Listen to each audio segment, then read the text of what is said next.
Muito bem, vamos retomar a aula. Vamos começar hoje tratando sobre prejuízos.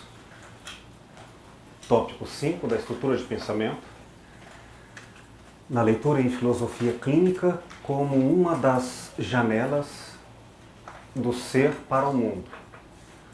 Uma das implicações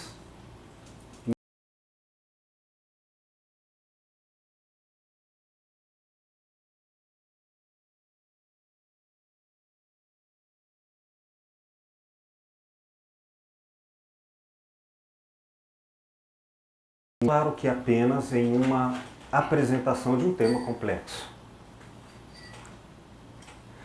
Segundo Lúcio Pachter, no caderno B, ele diz assim: são as verdades subjetivas que habitam a pessoa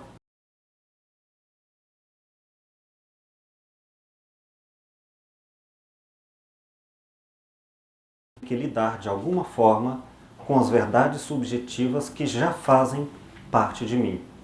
Caderno B, página 29. Esclarecendo. Prejuízos são verdades não necessariamente elaboradas pela forma tradicional da linguagem, sujeito, verbo, predicado, como um pensamento. Podem ser verdades no sentido da vivência em todas as formas de consciência. Por exemplo, uma verdade sensorial.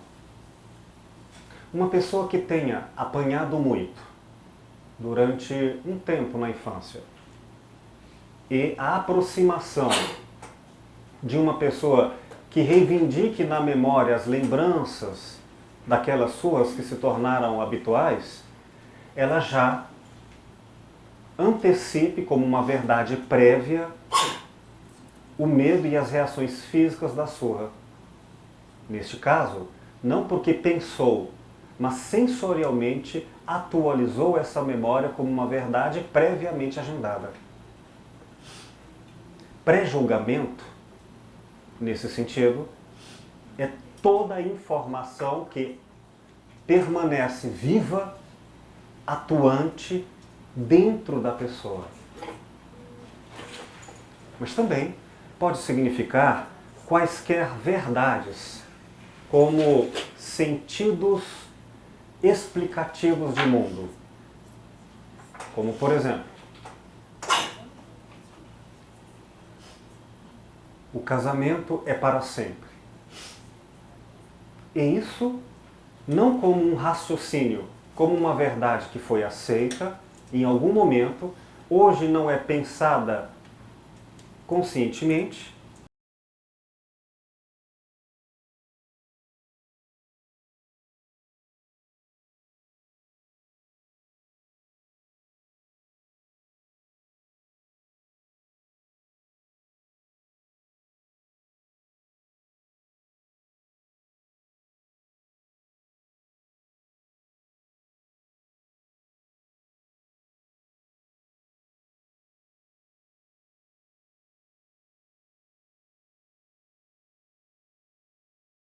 mesmo de no momento ser afirmada, confirmada, ela já existir, e isso for importante, temos que considerar este caminho para interagirmos com esta pessoa, via as verdades.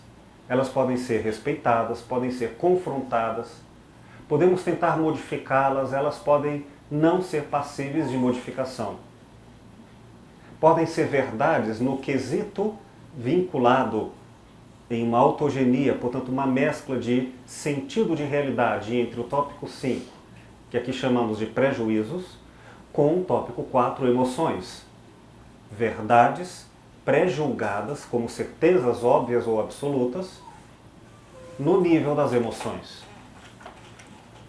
Nesse sentido, por exemplo, então uma pessoa pode, diante de certas vivências que ainda acontecerão, já ter as emoções prontas para elas.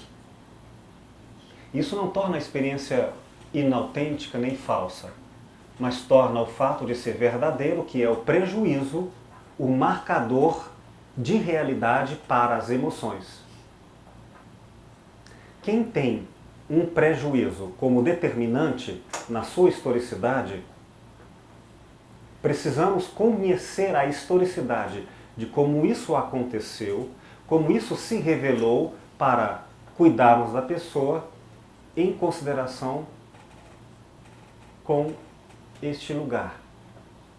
De uma forma simples e objetiva, ficou claro isso? Vamos levantar juntos algumas verdades assim apresentadas no senso comum? Eu disse há pouco, o homem não chora. Me deem outros jargões. As mulheres são românticas. São prejuízos. Eu não sei se esta é ou não é, se esta foi e não é mais. Mas se este pré-julgamento for forte em mim, e eu conhecer, por exemplo, uma mulher que não é romântica, eu poderia elaborar coisas como ela no fundo é romântica, mas não sabe. Eu poderia elaborar a ideia de que ela está traindo a sua natureza romântica. Não sei, mas uma coisa é certa, vai haver um conflito entre o prejuízo que eu trago e o que a vida me oferece em relação com isso. Outras ideias de prejuízos que vocês podem relembrar agora. Prejuízos sensoriais. Podem imaginar? Por exemplo, o conceito de beleza, ele é inaugural em vocês ou ele é um prejuízo? Isso é ou não determinante? Perguntas. Para uns e não para outros. Se imaginarmos, por exemplo, que quem usa óculos é inteligente, é um lugar comum no cinema. Pode ser só míope, né?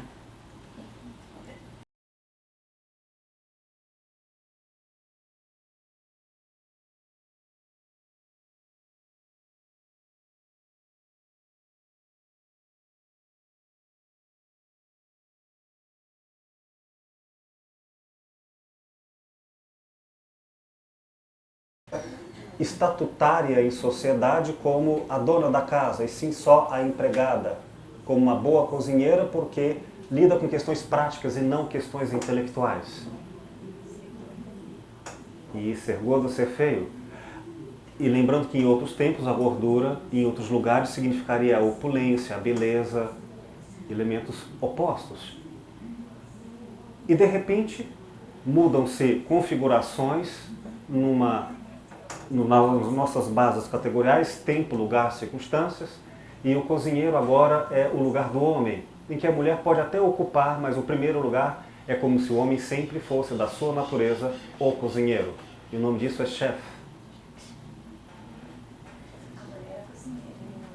É isso.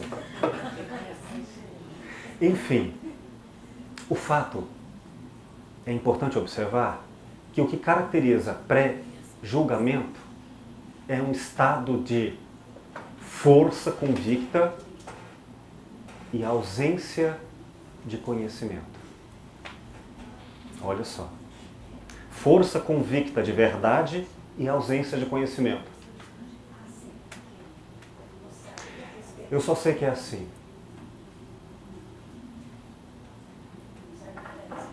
Imagina então, por exemplo, me lembro agora de um relato de um amigo que me marcou muito pela tristeza que me causou diante dessa experiência, que fosse eu a vivê-la, sofreria muito com a minha pobreza existencial nos meus critérios. E falando culturalmente, posso dizer o quanto de alienação existia naquele rapaz que eu vou citar. Conheceu uma moça numa boate, conversaram, sentiram grande afinidade um pelo outro, uma atração física, uma atração intelectual, uma atração cultural, seus valores, suas conversas, tudo caminhava excelentemente para uma grande empatia de vínculos. Conversaram por telefone, até que depois de algum tempo, não muito, ele pergunta a ela, já gostando dela, emoções, o que você faz? E ela responde, sou empregada doméstica.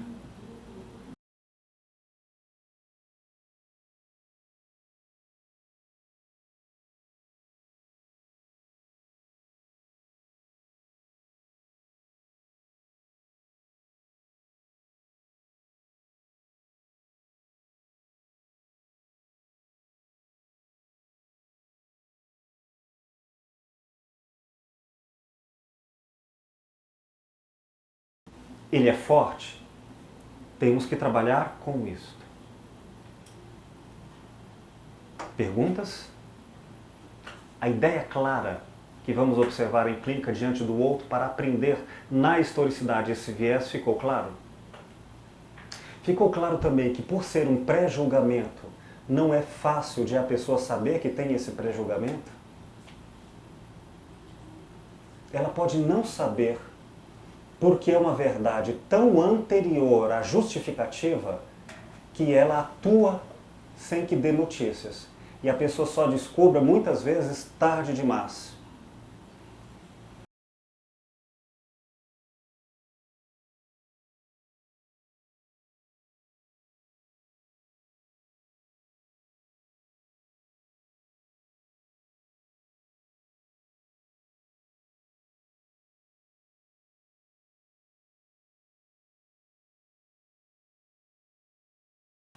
Portanto, não conte seus problemas para ele. Guarde isso com você, converse comigo, mas não divida seus problemas com seu marido, porque isso vai perder a relação que vocês têm. E ela agendou isto nela como um pré-julgamento. Pode dar certo ou não, segundo a história que ela vai viver. Mas imaginemos que ela tenha se casado com um homem que entenda por amor uma relação de diálogo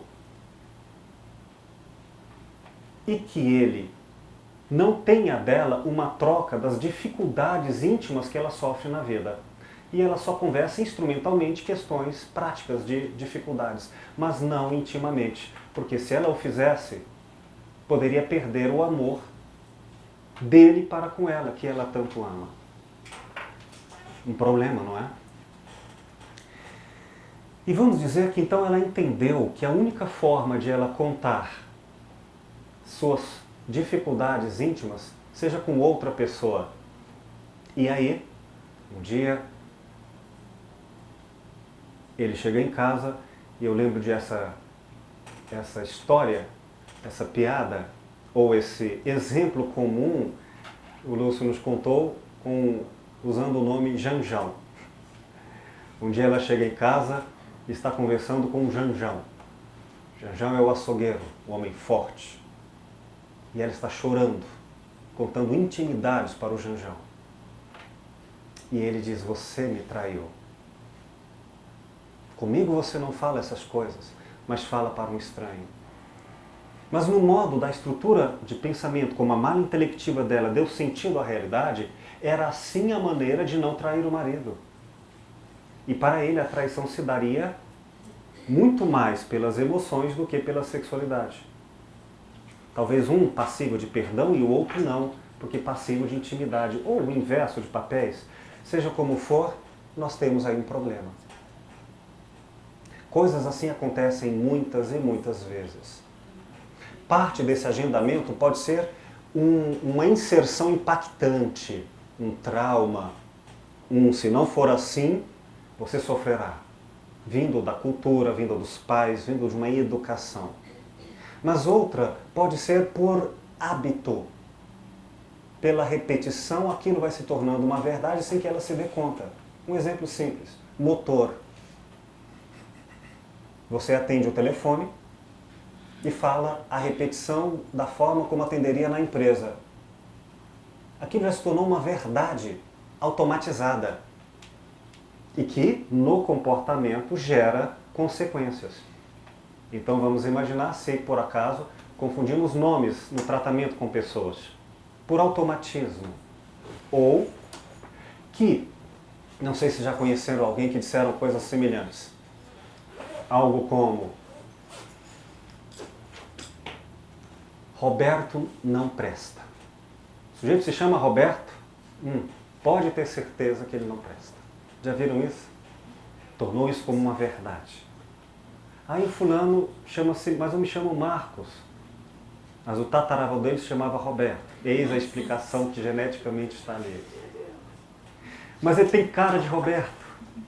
Mas o prejuízo está ali marcando por uma história. Ou então esta outra. Os homens são todos iguais, só mudam na identidade o CPF, o endereço. E, no entanto, o agendamento disso se deu para uma marcação de frequência e coabitação em lugares, espaços de convívio que têm afinidade com ela, onde ela acaba encontrando outros nomes do mesmo patamar, do mesmo valor de existência, no qual é natural que outros tenham o mesmo modo de ser em comum, reforçando o prejuízo. Mas podemos ter prejuízos que aqui não vamos contabilizá-los como bons ou ruins, sem um contexto de julgamento na historicidade de cada um. Mas imaginem o prejuízo de que uma pessoa é boa por pior maldade que faça. Que não caiu na vida existencialmente porque Deus tudo ampara. E se passa por essas dificuldades, Deus sabe o que faz. É um prejuízo que sustenta para uma armadilha, sustenta para uma liberdade. Prejuízos. Esse é o tema. Vamos entender o que é isso? Alguns exemplos.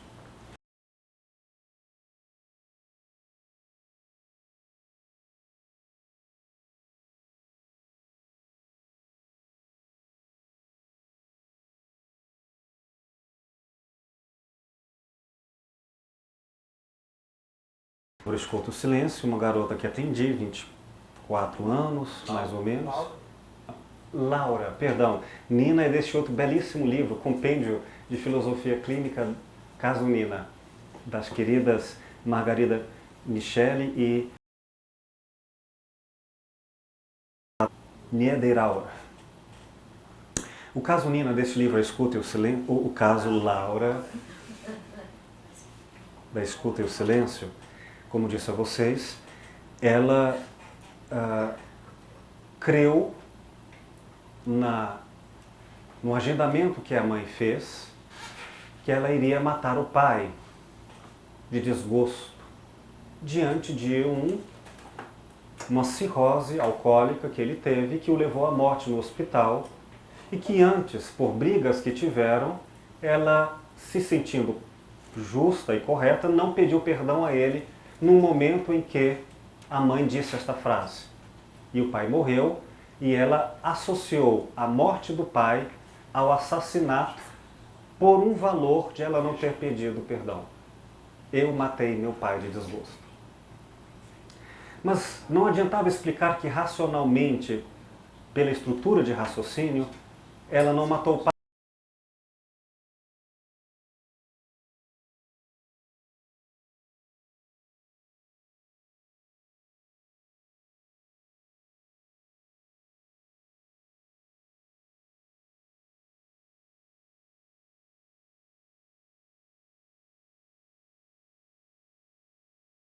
Assassina, daí a depressão, difícil e sofrida.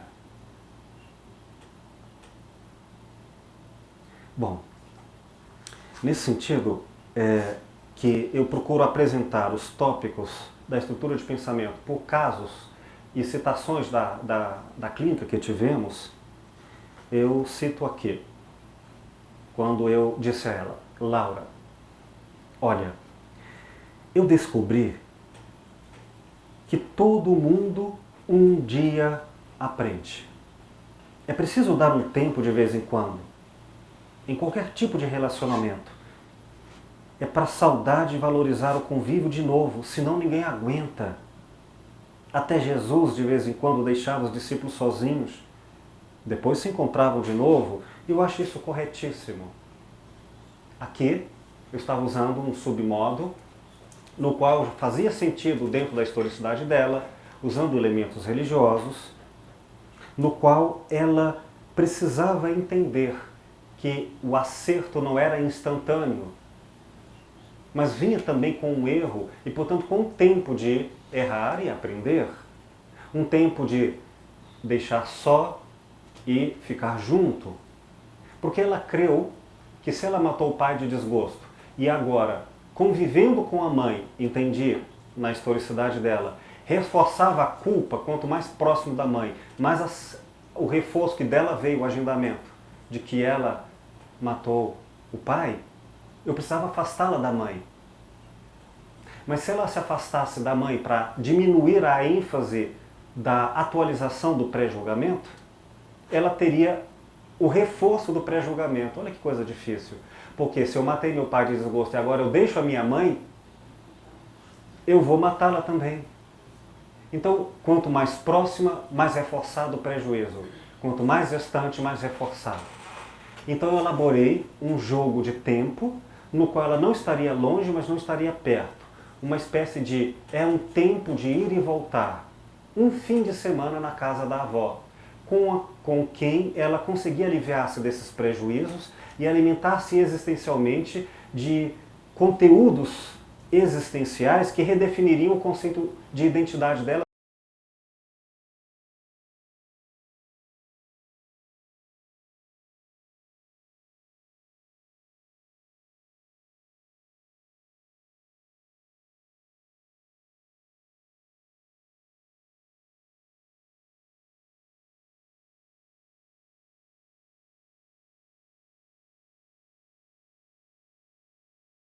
Só o quarto, onde estaria na casa com a mãe, mas não com o convívio diretamente. E uma troca de horários.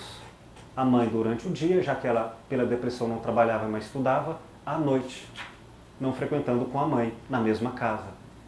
Esses esforços, com o tempo, foram atuando no pré-julgamento para diminuir-lhe os efeitos. E, é claro, conjugação de outros elementos. É um exemplo. Vamos a outros?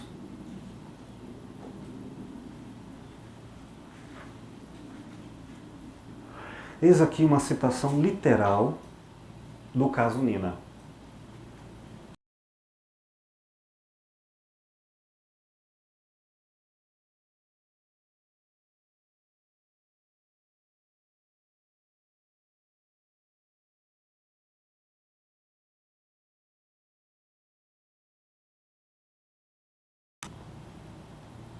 A autora. O homem não teme a mulher que tem uma profissão e ganha muito dinheiro. Ele teme sim a mulher autônoma. O que é, afinal, uma mulher autônoma? Em primeiro lugar,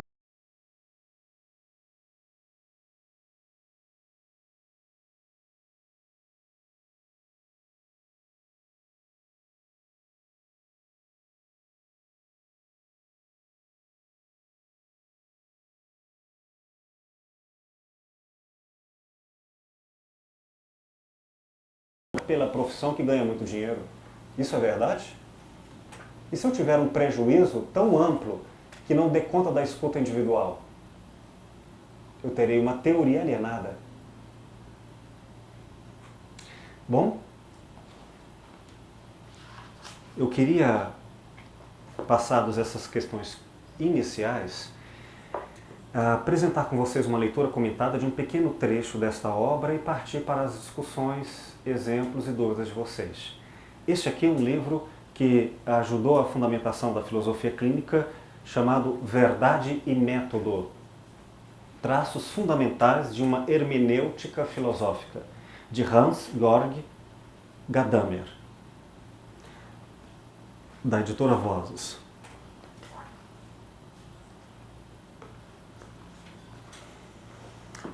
A palavra preconceito tem sido objeto de muito preconceito.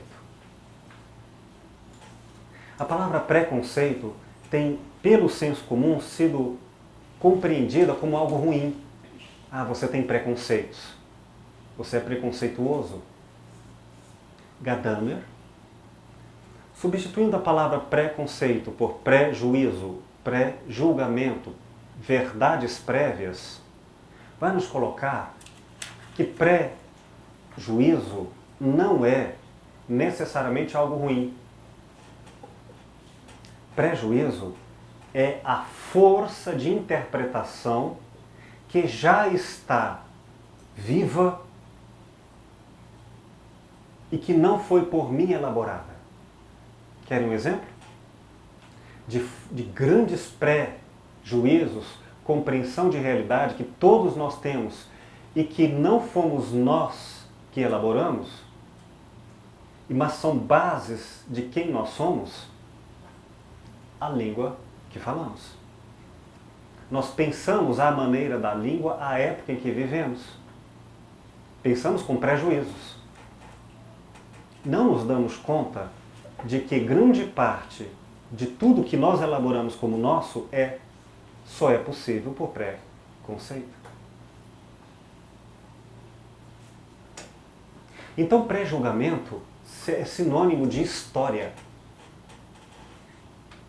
Não a história objetiva, isenta. A história tal como ela é vivida. Porque o mesmo contexto pode sofrer fluxos de interpretação diferentes, feito culturas diferentes na mesma época. O fato é que quando nós estamos dentro de um contexto, falamos a partir deste contexto. Se disserem, por exemplo, os romanos não foram justos quando condenaram Jesus, estaríamos falando num conceito cristão de justiça da nossa época, 2000 anos depois, para um conceito que naquela época não existia. Estaríamos fazendo um pré-julgamento equivocado. Teríamos que entender quais eram os pré-julgamentos daquela época. Significa dizer que conhecemos alguém pelos pré-julgamentos que ela tem como base de interpretação.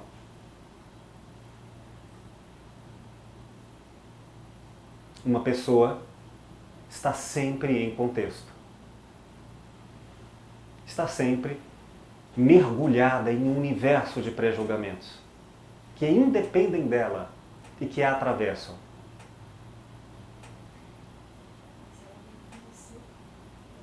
E não sei se ela conhecerá isto. Eu preciso estudar inglês, eu que nasci no Brasil, para aprender. Mas já penso em português.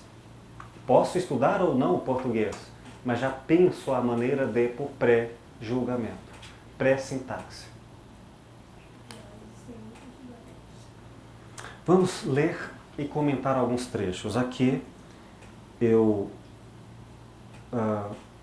na minha edição de 1997, página 404, o autor usa a referência internacional para traduções, número 273. Começarei aqui. E vamos transpor o entendimento de Gadamer para a filosofia clínica, que é o que nos importa. Diz ele: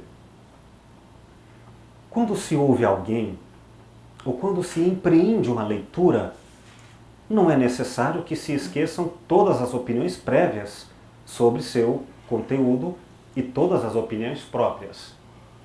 O que se exige é simplesmente a abertura à opinião do outro ou à do texto.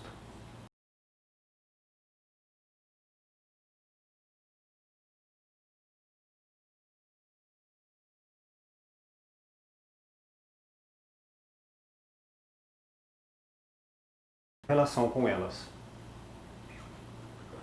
Vamos esclarecer. Vamos ler um livro. Seja um texto, ou vamos ouvir uma pessoa. Eu estou diante de algo que não sou eu, é o outro, a opinião dele.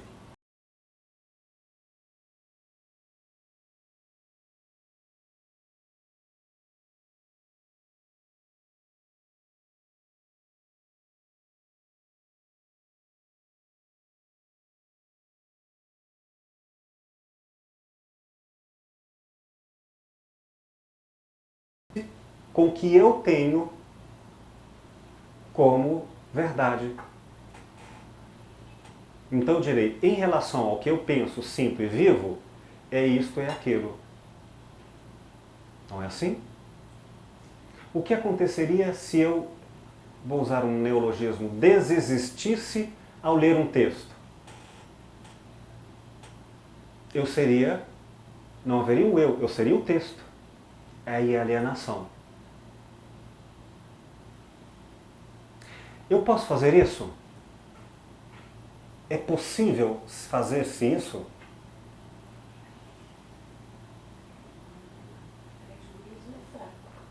Vamos imaginar que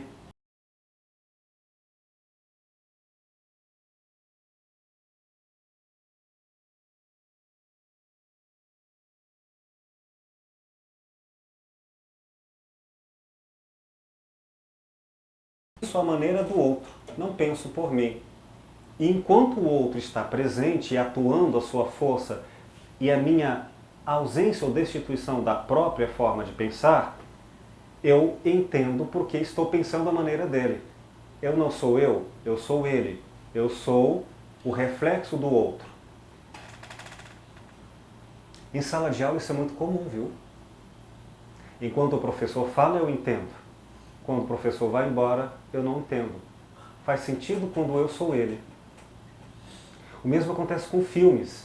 Eu estou realmente investido de um sentimento de caridade, porque vi um filme religioso. Eu não sou eu. Aliás, experimentem. 5, 10 minutos de um bom filme e você não existe. É o filme que existe, uma história que não é a sua.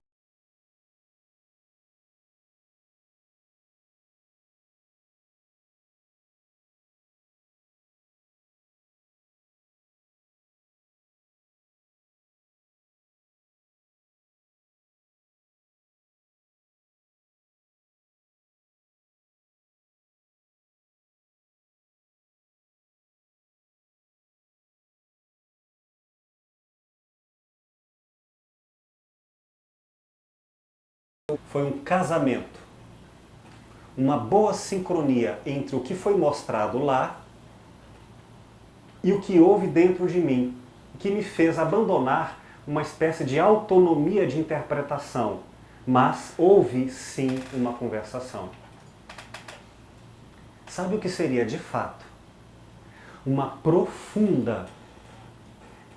profundo encontro com uma experiência no qual o eu não tivesse nenhuma ponte? Eu não sei. Não tem nem como pensar. Se você conhecesse um extraterrestre que não falasse a nossa língua, que não tivesse nada parecido com visão corporal, cabeça, tronco e membros, que não usasse linguagem, que não ocupasse lugar, como ele seria? Então como é que nós fantasiamos um extraterrestre? Cabeça, tronco e membros, linguagens, concordâncias, discordâncias, uma lógica parecida com a nossa, e vai ter sentimentos como raiva, amor. E se eu falar de Deus?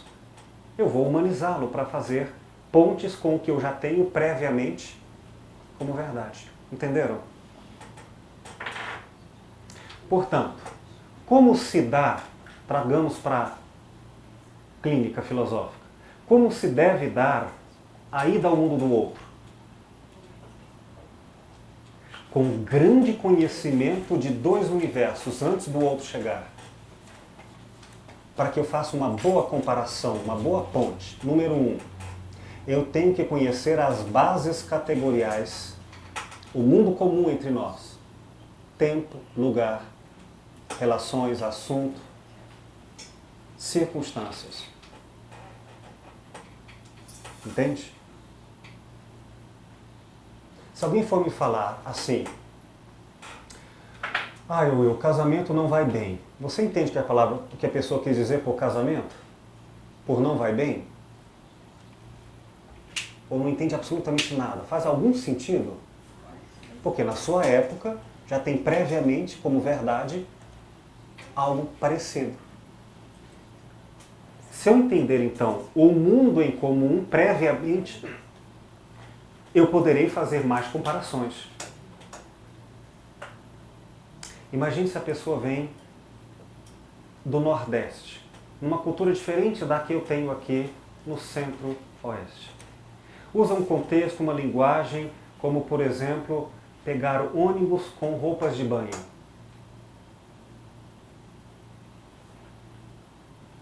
Ou um contexto americano em que se toma banhos de sol com roupas de banho, biquínis, e que a gente não faz aqui numa cidade como Goiânia.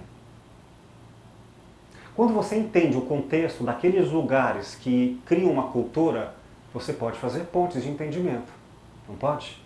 Para perceber o que está dentro ou fora do contexto em comparação com os elementos comuns.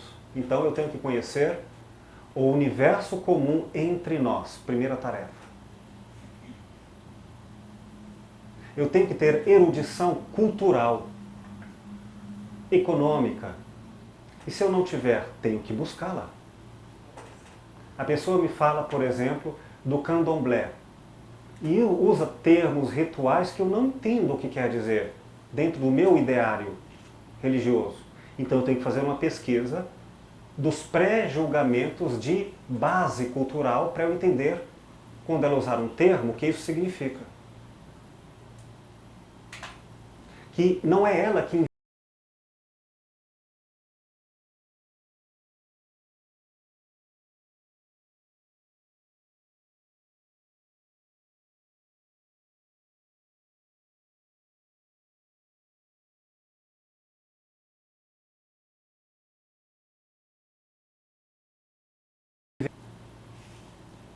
uma partilhante certa vez me disse que tinha uma vizinha muito rica. O que quer dizer isso? Se eu não tiver um pré-julgamento do ambiente socioeconômico do qual ela fez considerações psicológicas sobre uma vizinha rica. Eu vou entender sem os prejuízos pertinentes. Bases categoriais. Lembram? Assunto, circunstâncias, tempo, lugar e as relações pontuais no qual a fala dela faz sentido. Fui entender o contexto para perceber a frase no seu sentido maior. E ela disse, em enraizamentos, ela me disse, ela era tão rica que ela tinha um balanço no quintal. E ela esclareceu, não um balanço de cordas em árvore, um balanço numa estrutura metálica dessas de parques. Isso era o conceito de riqueza dela. Se ela fosse visitar o dono da Odebrecht, ela teria que redefinir riqueza, não é? Pois bem, mas então agora eu tenho um universo no qual provavelmente ela vai herdar pré-julgamentos econômicos. Entenderam a necessidade dessa pesquisa? Utilizem-se de um julgamento sem essa pesquisa. Não vai ter. Segunda pesquisa de pré-julgamentos que eu preciso ter antes de conhecer a outra pessoa, ou pelo menos na tarefa durante o conhecimento. Meus pré-julgamentos. Não os dela, os meus. Porque se eu não me der conta da maneira como eu pré-julgo, eu vou pré-julgá-la. Como se fosse dela, o que no fundo é meu. E eu posso fazer isso de várias maneiras confusas. Por exemplo, se ela gostar das mesmas coisas que eu gosto, eu poderia abandonar o contexto e o universo da diferença que ela me traz na estrutura de pensamento dela e colocar no lugar a projeção dos meus pré-julgamentos. Tipo, a pessoa diz, eu gosto de cachorros. E aí eu digo, eu sei como é isso. E abandono o que isso significaria como pré-julgamento para ela, as amarrações e implicações de interpretação, e começo a pensar como eu gosto, e não perceber as nossas diferenças. Então eu tenho que perceber o que me seduz pela semelhança, porque é um pré-julgamento sério, e o que me seduz pela oposição. A pessoa diz, eu odeio isto e aquilo eu gosto, e eu logo penso, você está errada. Pré-julgamento. Então, diz Gadamer, quando for ao outro, preste atenção, pois de uma forma ou de outra, você fará pontes de contato.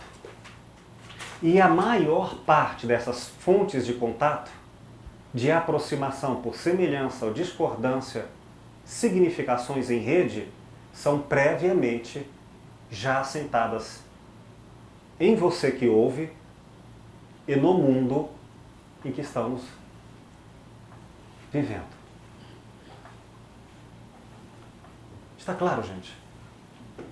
Não é isento de uma investigação dos prejuízos que podemos ir ao mundo do outro.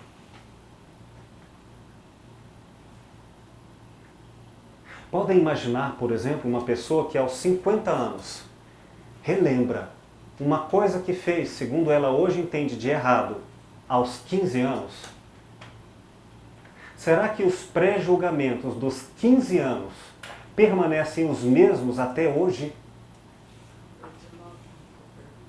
Ou ela mudou os pré-julgamentos sobre verdades, certezas, religiões, sociedade, de tal forma que quando olha para o passado, a memória não é mais a mesma, isenta de pré-julgamentos para determinar o significado. E aí pode acontecer, sim, uma máquina do tempo. A gente muda o passado profundamente, ao ponto de dizer, eu matei meu pai. Não, eu não matei meu pai, ao contrário, eu salvei meu pai da arrogância de só concordar com ele, porque isso estava o piorando. Mudou tudo. Existencialmente mudou muito. Continuando. Saltando agora um pouco adiante, citação do autor, número 274. Aquele que quer compreender não pode se entregar, já desde o início, à causalidade de suas próprias opiniões prévias e ignorar a mais obstinada e, consequentemente, possível a opinião do texto, até que este, finalmente, já não possa ser ouvido e perca sua suposta compreensão. Diz o autor. Número 1. Você vai interpretar o outro com base nos seus pré-julgamentos. 2. Então você não pode também não ouvir o outro e só ficar com seus pré-julgamentos, senão aí o pré-julguizo ou preconceito será um dogma. Então eu tenho que entrar em contato com os meus pré-julgamentos, com os pré-julgamentos do outro e com os pré-julgamentos do meio em comum que temos para comparar. Continuando a leitura. Quem quer compreender um texto, em princípio, disposto a deixar que ele diga alguma coisa por si. Essa é a tradução. Por isso, uma consciência formada hermeneuticamente, quer dizer, interpretada no contexto histórico, tem que se mostrar receptiva, desde o princípio, para a alteridade do texto, para o outro. Eu tenho que me abrir para o outro. Em clínica funciona assim. Alguém fala algo que tem a ver comigo e eu tenho que tomar cuidado para não ficar seduzido e eu ocupar o lugar dela. Eu sei como é isso. Faz sentido para mim? Não. Se é assim, é só até até eu mergulhar um pouco mais, porque as razões, os motivos e os vínculos como aquilo que para nós é igual, são diferentes. Se parecemos iguais é porque ficamos na superfície. Verdadeiro, mas não profundo. Continue percebendo até chegar na alteridade. O que temos é diferente.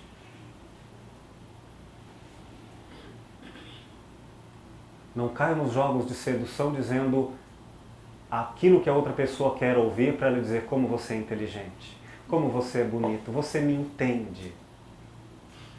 Se sentirem confortáveis diante disso, fala, ótimo.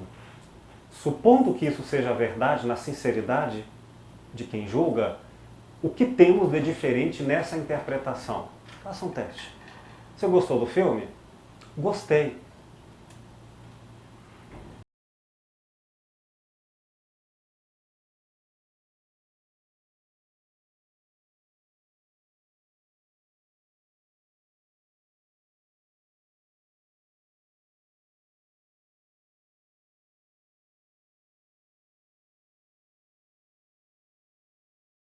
Ah, no meu caso é porque Cavalo Branco me lembrou o Príncipe. É outra.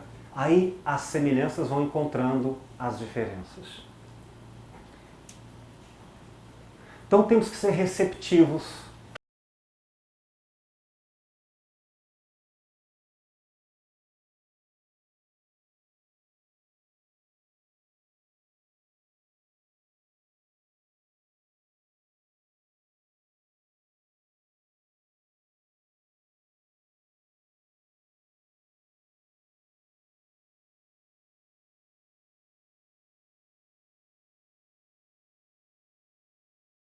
E dar-se conta das próprias antecipações, para que o próprio texto possa apresentar-se em sua alteridade e obtenha assim a possibilidade de confrontar sua verdade com as próprias opiniões prévias.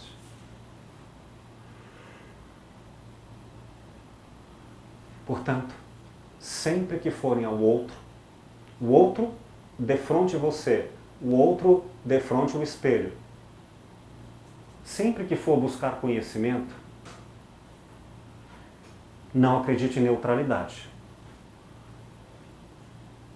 E não vá ao outro sem um conhecimento investigatório dos seus pré-julgamentos. Por exemplo, se apresentar alguém com valores religiosos tão opostos ao seu, vamos pegar uma coisa mais, em nossa época, muito mais aversa. A pedofilia. A pessoa fala que gosta do desejo erótico com crianças. Se isso interromper a minha aproximação dela, porque meus pré-julgamentos, o que é possível, o que talvez seja ético, no mínimo não pode ser feito, segundo Gadamer, sem que eu me conheça. Ora, vamos imaginar que eu me conheça, que eu entenda o que essas prévias histórias significam em mim. Será que elas são as mesmas que significam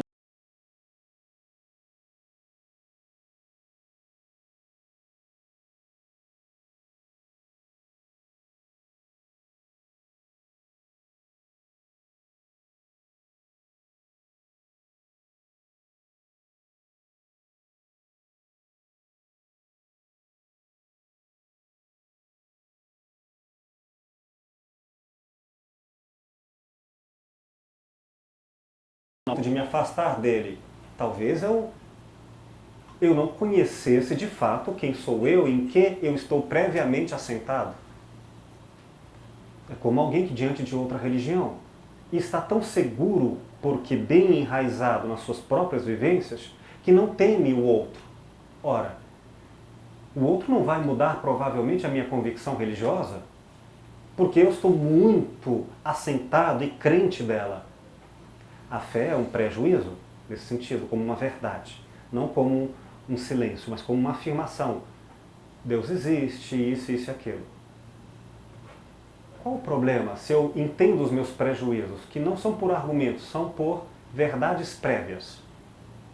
Se eu estou tão certo, o outro pode me apresentar a sua diversidade, que não vai abalar a minha, que está assentada na própria vivência. Por que temer ouvir o diferente? Bom, outra coisa. E se o outro me mostrar que eu estou errado, porque me apresentar conhecimentos que eu não saberia antes dele, e isso me convencer de que eu estava errado e agora, com o outro, eu estarei certo ao segui-lo, ficarei mais feliz, porque eu estava errado e agora mudarei para o que me parece certo. Qual o medo do diferente? Não estamos falando em violência, estamos falando em conhecimento. Eis que eu posso descobrir que os meus prejuízos podem significar vivência. Ou podem significar a ausência da vivência. Olha que interessante. Tenho pré-julgamentos porque os vivo determinantemente. Não sei, só sei que é assim.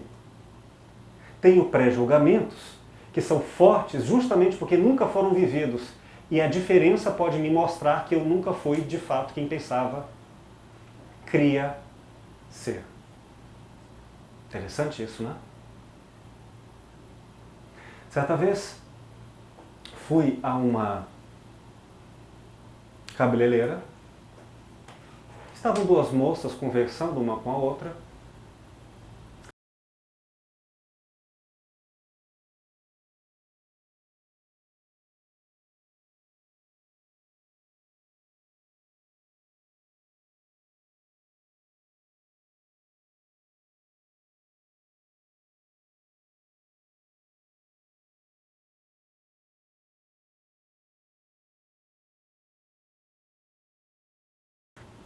Tempo, lugar, circunstâncias.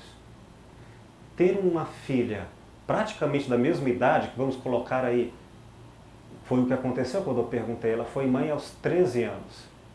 Aos 12 ficou grávida. Mãe aos 13 anos. Naturalmente, ambas são amigas e muito próximas. Não teria sido uma pedofilia? Nos termos jurídicos? Voltemos historicamente. Como isso era comum nos tempos passados, onde haviam outros pré-valores. Vamos imaginar como já aconteceu na partilha de um amigo psicólogo.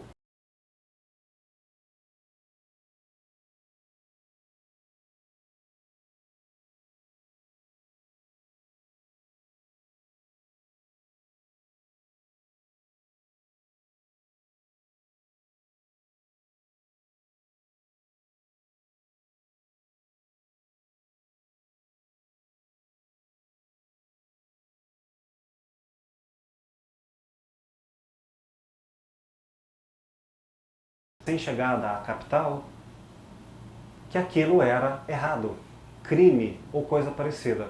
Ela entendia, por pré-juízo dado pelo pai, que aquilo era uma pedagogia. O pai ensinando a filha a como ser sexualmente uma boa mulher para o seu futuro marido. Observem, este pai pode ser um canalha, um homem mau. Mas não significa que ela, na compreensão dela, tenha sido estuprada ou tenha sido violada nos pré-julgamentos dela. Entenderam a diferença? Se eu não perceber como é para mim, como é para a nossa sociedade e como é para o outro, eu poderia cometer o erro que ele me disse ser importante e o cuidado que ele teve de não passar a ela o agendamento de que ela foi estuprada. Para ela ter como trauma, de uma só vez, o que nunca foi ruim ou trauma. Foi um ato de pedagogia, de amor.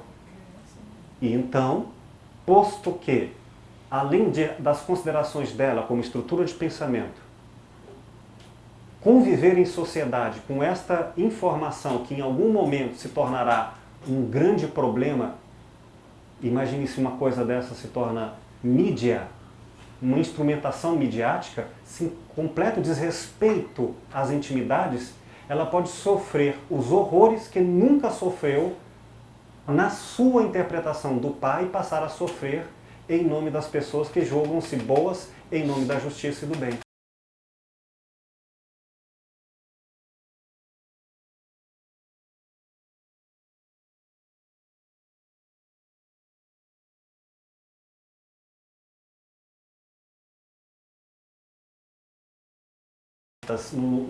No lugar comum.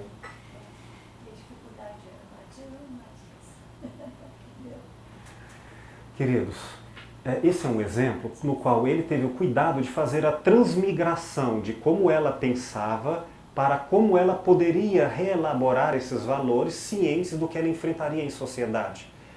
Por isso, lidar com os pré-julgamentos.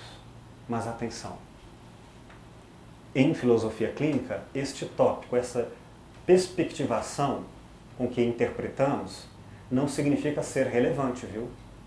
Para algumas pessoas, o prejuízo pode não apitar nada nas decisões, por exemplo.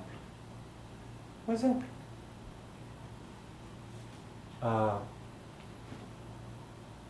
Não gosto de negro. Negro é raça inferior e coisas assim. Eis que, um belo dia, no supermercado, se apaixona profundamente por um negro.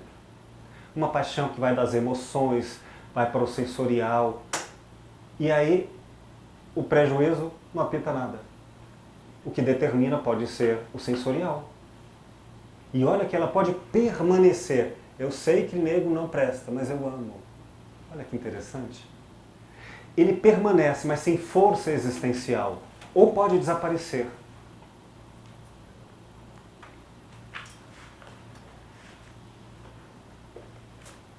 Mais um pouquinho, gente, pode ser?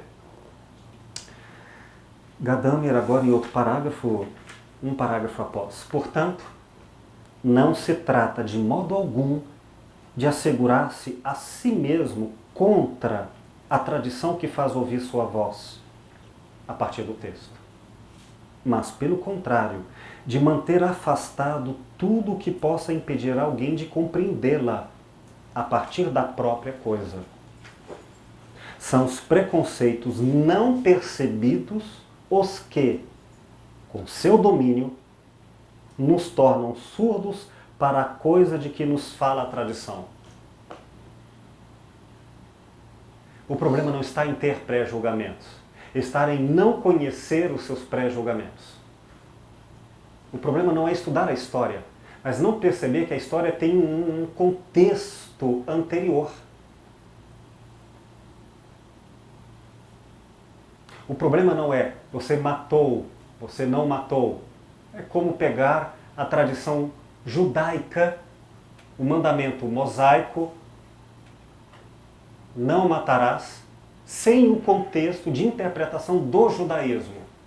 E põe isso sem contexto. Aí sim você tem um problema, porque vai implicar em pré-julgamentos que não foram conhecidos. Inclusive Jesus toma isso em seu contexto histórico, motivo de grande discussão em sua época.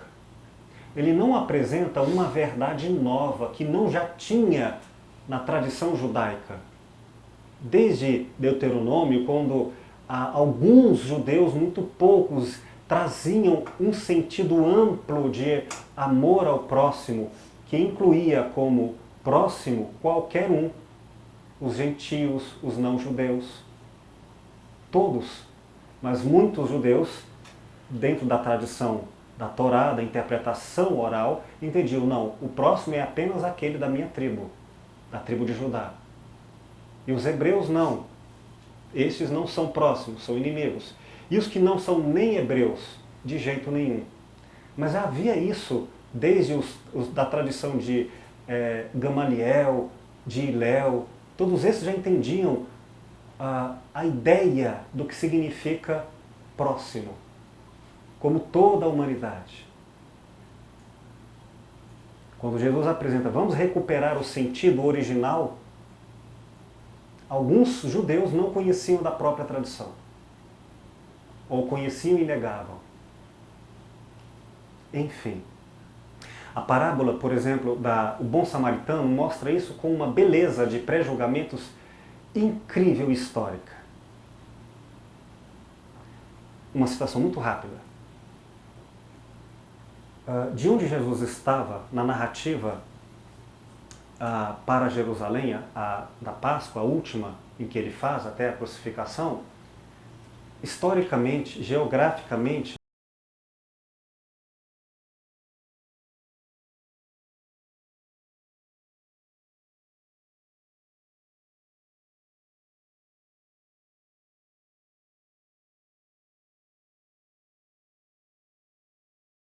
samaritanos e judeus não entendiam, não se gostavam e, portanto, alguns eram tratados até como inimigos.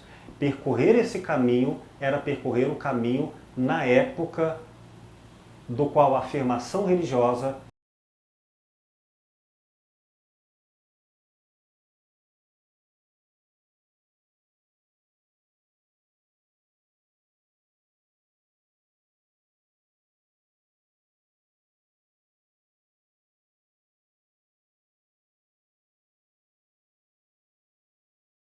para conseguir no deserto, como tradição da época, era importante para a sobrevivência de um povo acolher abrigo ao caminhante, recusaram a própria tradição. João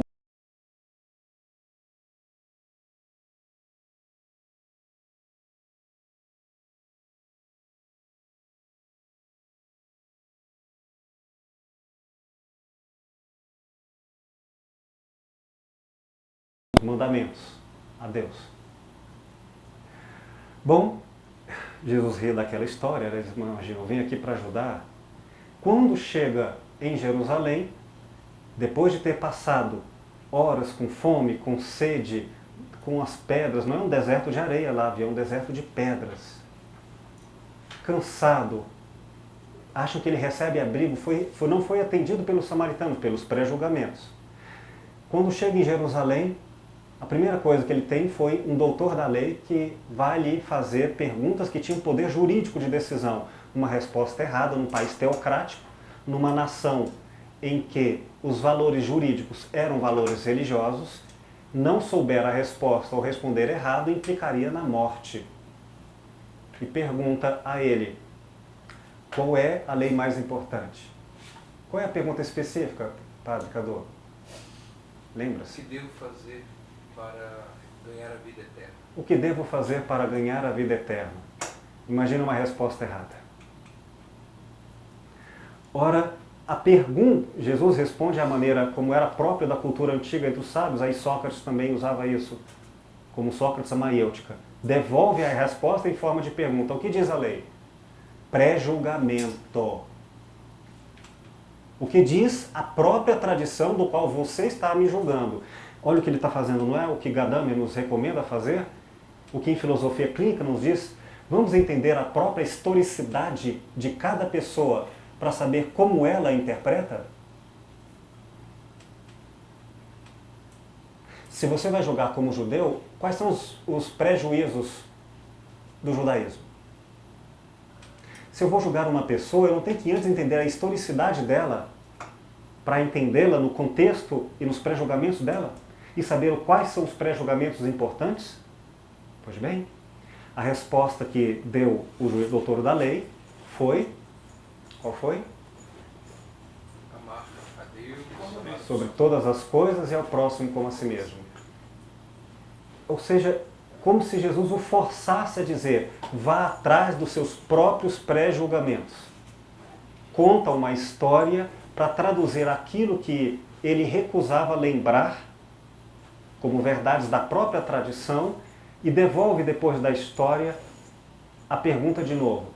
Então quem era o próximo? Na história, vocês conhecem do bom samaritano, era o inimigo do judeu, o samaritano.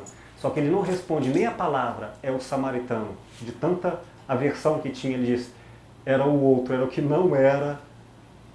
O que usou de misericórdia. É o que usou de misericórdia. Não era este, não era aquele. Então Jesus fez nessa parábola a pessoa entrar em contato com a tradição que ela negava. E é isso que Gadama está nos dizendo. Entre em contato com a historicidade do outro. É caminhão ladeira abaixo com 100% da vida dela até agora carregando valores. Entre em contato com esse caminhão e com esses valores na carga, se quiser julgá-la. Sem isso, o que tem que fazer? Não julgue. Entre em contato com o que você carrega como valores para dizer, eu não consigo ir ao outro. Ok, e se eu vou ao outro, é para comparar. Saltando 2 parágrafos, eis o que Gadame diz ainda. Aspas. Preconceito, fecha aspas, não significa, pois, de modo algum, falso juízo, pois está em seu conceito que ele possa ser valorizado positivamente ou negativamente. Eu tenho preconceito de que é uma boa pessoa. Preconceito. Com um valor afirmado como positivo. Um preconceito, entende? Não é sempre negativo, mas pergunta-se, em filosofia clínica, é ou não é forte? Vocês sabem se os prejuízos são fortes nas pessoas que convivem? Que prejuízos são fortes ou não prestaram atenção? E em que contexto? Olha, aqui em sala de aula não me toque, mas em casa me toque. Prejuízos contextualizados em lugares. Entende? Estudaram isso? Como vocês vão adivinhar? Temos que, lembre-se, estudar 3 historicidades. Quais? A de quem julga, do próprio filósofo clínico. Porque eu vou comparar. Se eu não comparar conscientemente, eu farei isso com ignorância. Se eu não souber comparar os meus pré-julgamentos com os seus, qual vai ser a tendência? Os meus substituírem os seus calarem os meus. Não é alteridade. Tenho que conhecer, então, meus pré-julgamentos fortes. Tenho que conhecer os pré-julgamentos da historicidade do outro e conhecer os pré-julgamentos do mundo em comum. Concluindo,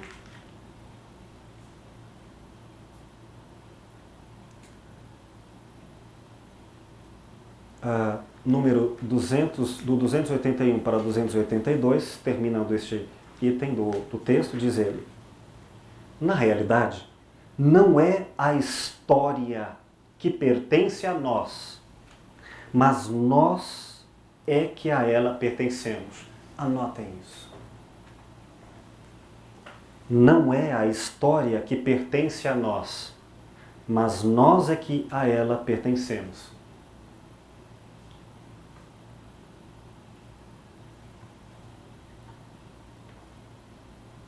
Não é a história que pertence a nós, mas nós é que a ela pertencemos. Nós já nascemos no meio do rio a todo vapor. Já nascemos com uma rica cultura. Já nascemos herdeiros de prejuízos. Mas cuidado. Não são os mesmos valores. Temos surpresas. Herdamos e estamos em contextos de pré-julgamentos, mas não significam que são os mesmos. Eu atendi uma moça, 30 anos,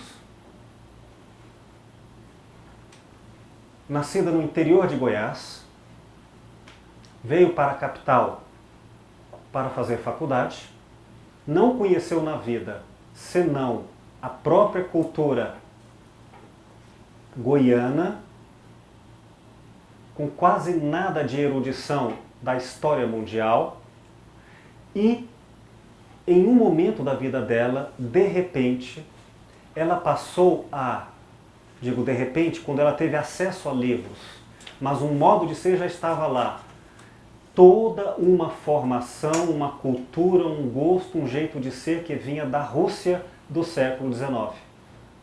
Ela era profundamente conhecedora da arte, amante da literatura.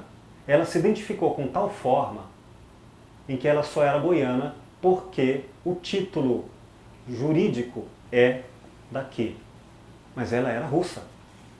O modo dela pensar, ela leu todos os clássicos, ela conhecia. Eu passei a estudar Tolstói para conversar com ela. Dias Brancos, os quadros dela. Então, entendê-la implicava em entender aquele contexto histórico e cultural da Rússia. E ela viajou para a Rússia, depois de muitos anos, ela viajou e lá chegando, acreditem, ela sonhava em Rosso. Ela sonhava os lugares. E por WhatsApp, conversando com ela lá chegando, ela frequentava certas casas nos sonhos e eu acompanhava ela nesses sonhos. No próximo sonho, entre naquele cômodo. Ela desenhava com giz uma porta onde não tinha e ela passava lá.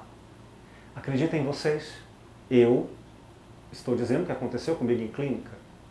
Ela viu a casa em que ela sonhou quando foi seguida intuitivamente por alguns lugares e lá viu essa casa.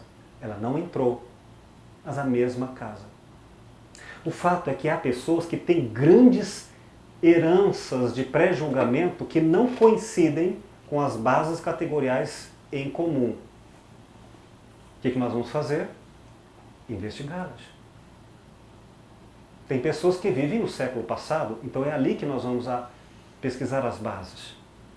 Tem homens que têm uma historicidade feminina nos termos comuns de uma sociedade. Então vamos pesquisar via a maneira como ela elabora isso, via abstração, não corpo. Concluindo, continuando. Muito antes de que nós compreendamos a nós mesmos na reflexão, já estamos nos compreendendo de uma maneira autoevidente na família, na sociedade e no estado em que vivemos. Autoevidente significa de forma óbvia. Parece óbvio que o nosso jeito é o mundo natural, mas é o nosso mundo pré-existente. Não começou agora conosco. Nós já nascemos nesse barco. Continuando a leitura. A lente da subjetividade é um espelho deformante. Deformante significa que se regula. Eu nasci no mesmo contexto que vocês. Pegamos um mundo em comum.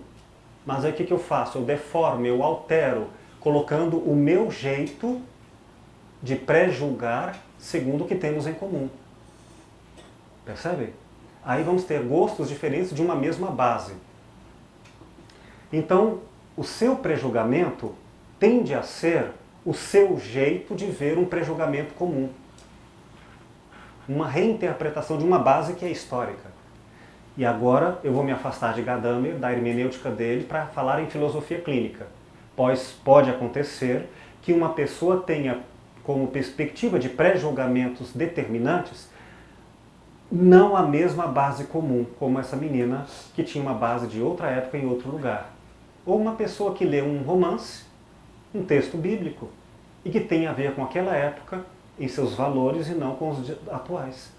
O que importa é, em cada historicidade, há bases de pré-julgamento, para investigarmos se são ou não importantes diante das questões últimas da clínica. Terminando a leitura. A autorreflexão do indivíduo não é mais que uma velha centelha na corrente cerrada da vida histórica. Agora o autor termina este capítulo, este subcapítulo, com uma frase em itálico, em destaque. Por isso, os preconceitos de um indivíduo são, muito mais que seus juízos, a realidade histórica de seu ser.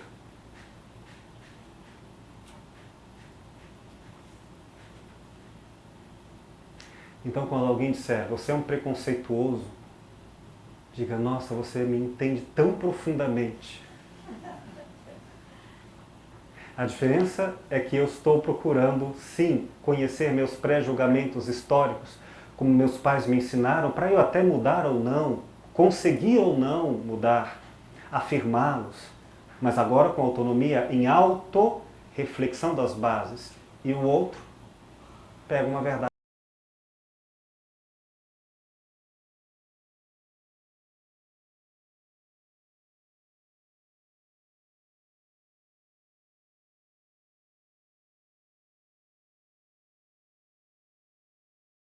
Texto em que ele faz sentido, do filme O Homem de Ferro.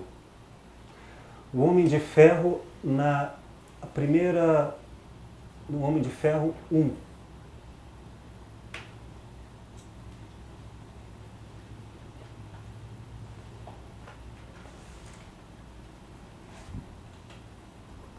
Vocês conhecem, quem não conhece, quem não tem a erudição dos gibis, quem não é culto em gibis, eu vou colocar essa pergunta, uma questão filosófico-clínica. Ao que pertence o meu próprio pensamento, sua origem e destino? E não será difícil a gente se descobrir um adolescente bobo,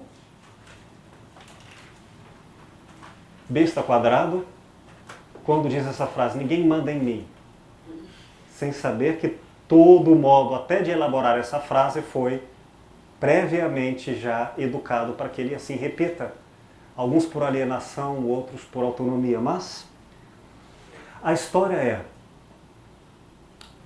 o jovem gênio, qual o nome do personagem? Eu que sou culto e esqueci. Tony Stark é um fabricador de armas, ele é um gênio de tecnologias e também econômico.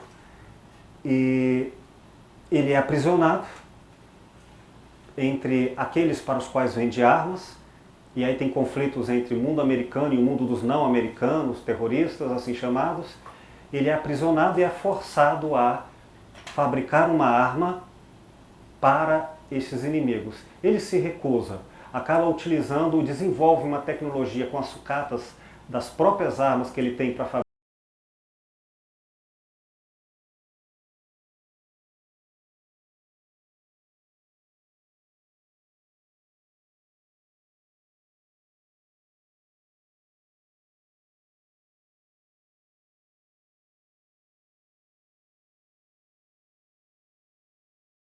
Fabrica e coloca no próprio corpo como uma forma de salvar dele a possibilidade de ele morrer com estilhaços de uma bomba que colocou próximo ao coração, e sem essa máquina ele poderia morrer.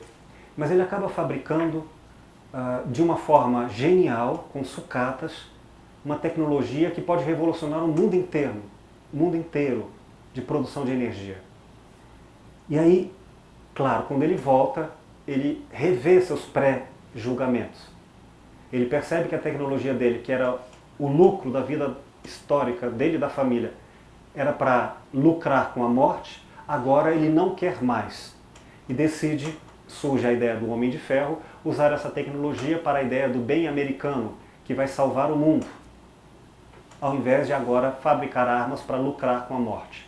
Muda seus pré-julgamentos pelo incidente traumático. O sócio dele, majoritário, como ele, ambos são os majoritários, que vão decidir se ele deve ou não utilizar essa tecnologia para fabricar novas armas, entram em discussão, em que o Tony Stark diz, eu não vou mais usar os mesmos pré-julgamentos, vou usar outros. E o outro diz, não, você tem que usar isso para fazer armas. Olha o que acontece. Eu vou desligar essa luz para enxergarem melhor.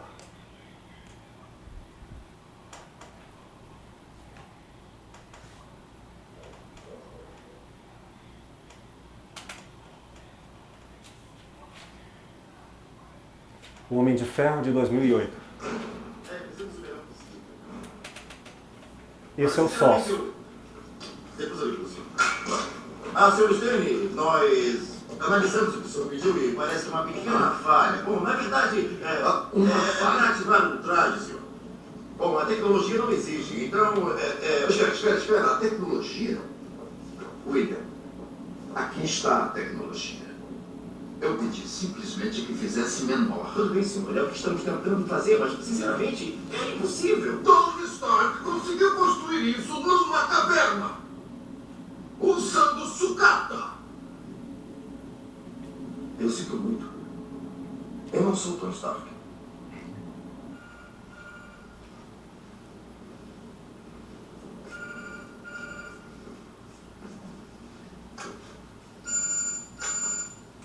Pepper pode se ligando.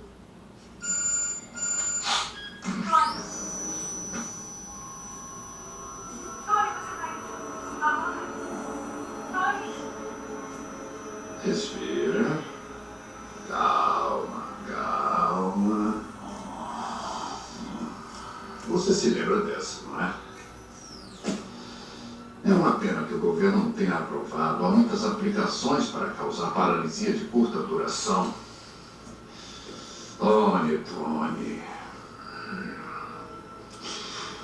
Quando eu ordenei que matasse você, me preocupei porque podia matar a galinha dos ovos de ouro. Mas, sabe, graças ao destino, você sobreviveu.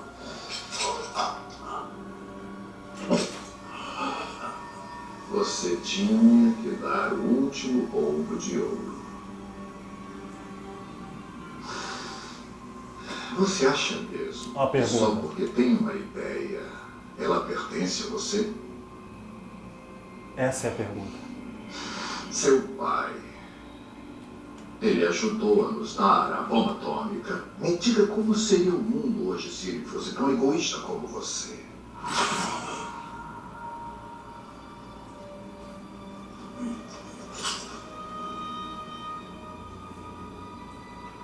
Ah, que bonito.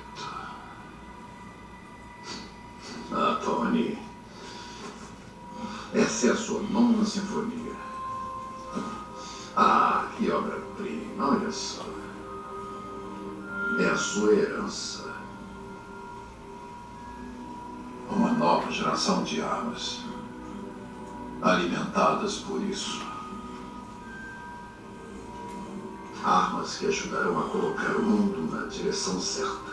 A equilibrar o poder das nossas mãos. As mãos certas. Queria que pudesse ver o meu protótipo. Não é tão conservador como o seu. Pena que você teve que envolver a Pepper nisso. Eu preferia que ela vivesse.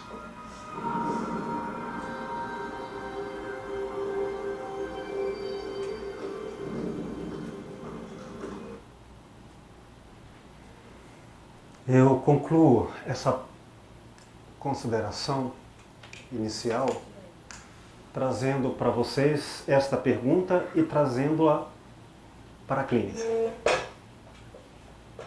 Você acha que só porque teve esse pensamento, ele é seu? Vamos investigar, portanto, na historicidade de cada partilhante, de onde vem a força, às vezes, determinantes da maneira como pensa, sente e age. E que algumas vezes elas são tomadas como sendo suas, sem se darem conta de que são pré-julgamentos. Por exemplo, o Chico, este cachorrinho aqui, que não tem mais pouco de 1 palmo de altura e que vai na correia e que se sente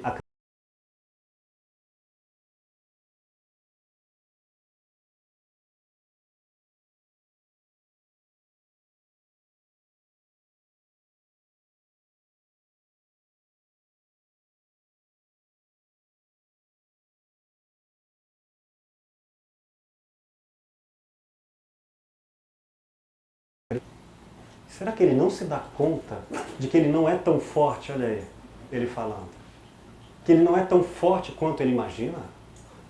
De que até hoje o sucesso dele em ser tão corajoso se deve a prévias condições que ele não se deu conta e que se afastar desta pessoa ele poderá se dar mal achando que os valores são deles?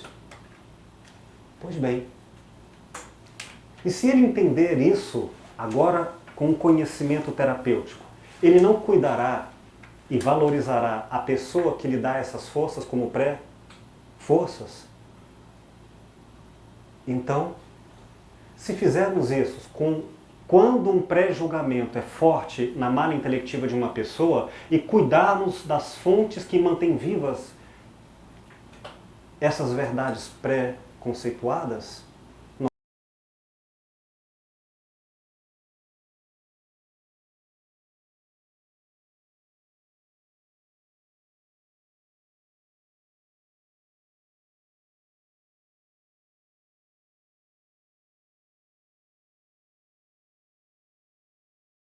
são as fontes culturais, históricas, na historicidade, como ela editou na vida, e trabalhar essas fontes, eu poderei, talvez, redefinir esses pré-julgamentos. Mas uma coisa é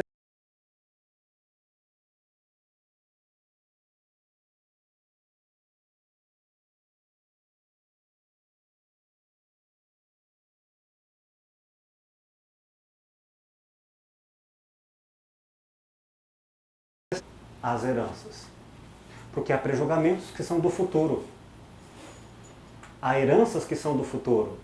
Não me importa o que aconteceu ou o que existe no mundo, mas quem eu quero ser, para onde eu quero ir. E seus pré-julgamentos estão desvinculados dos fatores determinantes. Portanto, não vamos dizer que o homem é fruto do meio, também que não o é. Seja como for, a resposta à pergunta sobre como é para cada um está na escuta da sua própria historicidade no mundo em comum.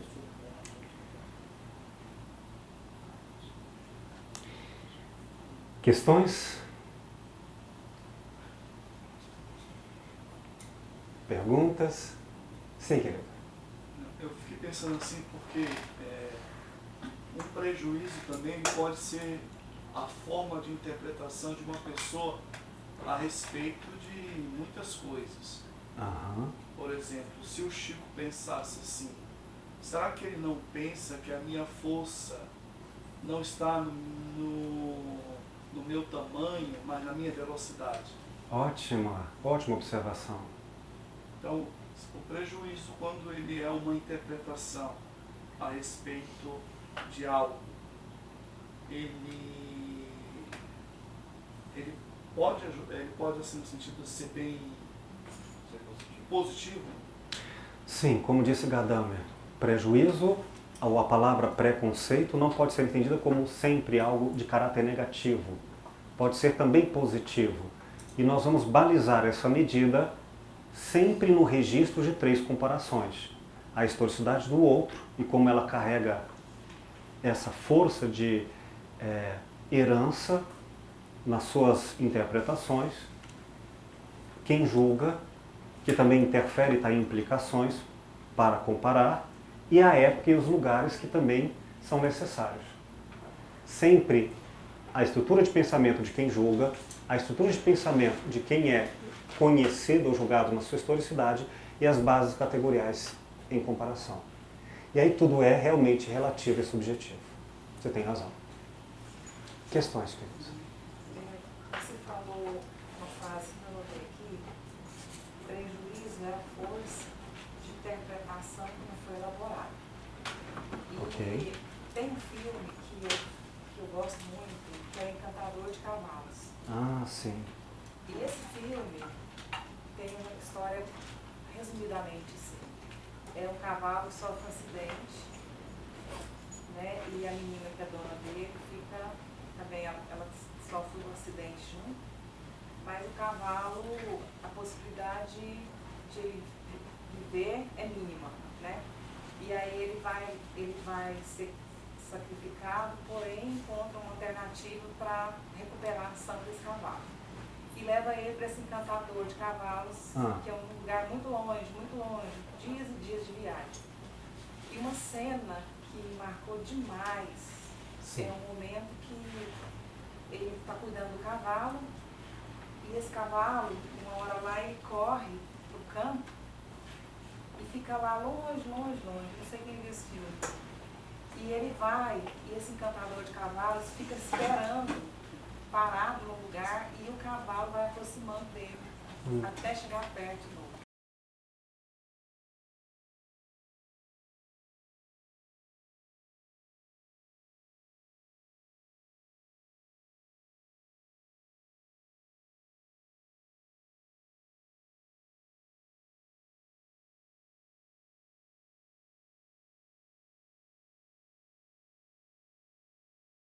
história. Quem puder assistir, é um filme maravilhoso e trabalha, né, essa relação do homem com o animal e com a gente mesmo. É uma experiência. Vamos no passado. E aí, quando você foi falando aí dessas questões que, quando a gente vê um filme, quando a gente faz um casamento, né? Uhum. Filme com a gente, pra mim foi um casamento. Eu comigo mesmo, né? Uma restauração de uma relação, né? Assim, foi uma coisa. E sempre que eu posso, eu vejo esse filme. Imagina então se a partir deste filme as invocações que ele decorre forem investigadas na sua historicidade e se reconhecer os elementos padrões totalmente únicos na sua conjugação de julgamentos durante a vida, perceber quais são os prejuízos determinantes que nasceram, aconteceram, foram construídos ou surgiram, ou desapareceram, coisas que deveriam ou não deveriam para o melhor da sua autenticidade. E eu tiver um conhecimento mapeado dos prejuízos, que a gente faz na historicidade, em filosofia clínica. Eu não teria muitas condições de tratar terapeuticamente de você como pessoa inigualavelmente única neste mundo? Não pré-julgando, mas conhecendo os pré-julgamentos? Não é maravilhoso isso? Imagina o que então eu faria com preconceitos, sem conhecer a historicidade dos preconceitos. E sem conhecer a historicidade das bases categoriais onde esses preconceitos fazem sentido. Por exemplo, um homem machista, muito machista, e eu acho isso um horror e digo, você está errado. Mas eu não entendo as bases categoriais em que no ambiente em que ele vivia isso não era conhecido como ruim, e eu estou jogando fora das bases outra época, outro lugar. Não faria eu um crime ético em desnudar uma pessoa e vestir nela uma mordaça desrespeitando os seus prejuízos, seus e dos seus contextos? Portanto, eu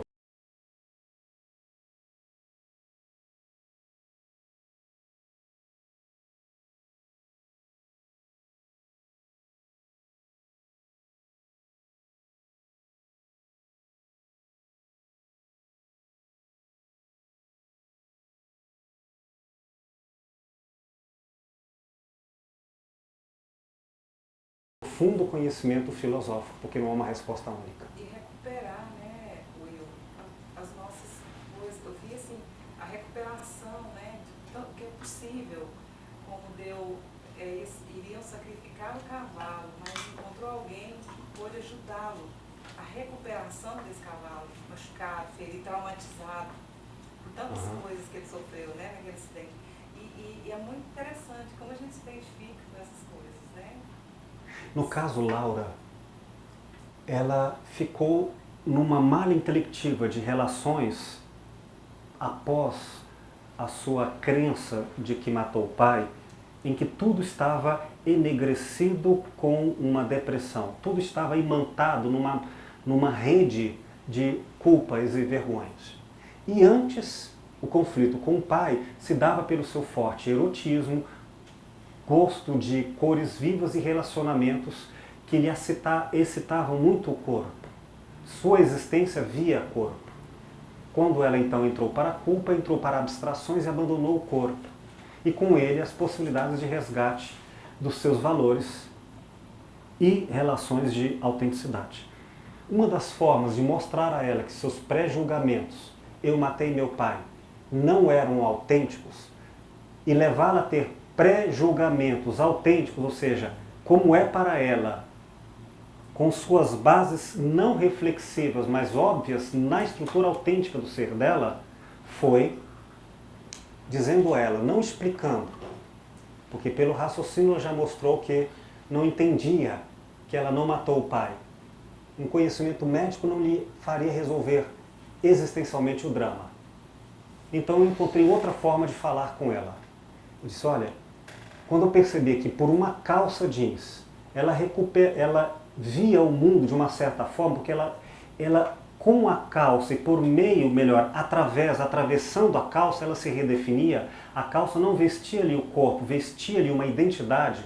Eu disse, olha, você falou daquela calça, traga aquela calça.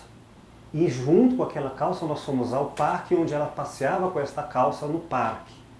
E esse complexo, que foi uma conversação sensorial dela com o mundo em torno, fez ela modificar um prejuízo inautêntico por um prejuízo autêntico, que era de caráter sensorial. E assim, com outros elementos, ela significou a vida com força e sem a depressão. Prejuízos sensoriais, porque eu pesquisei. Não é lindo isso? Sem querer. É até uma questão bem prática, mas assim, visualizando, tentando entender.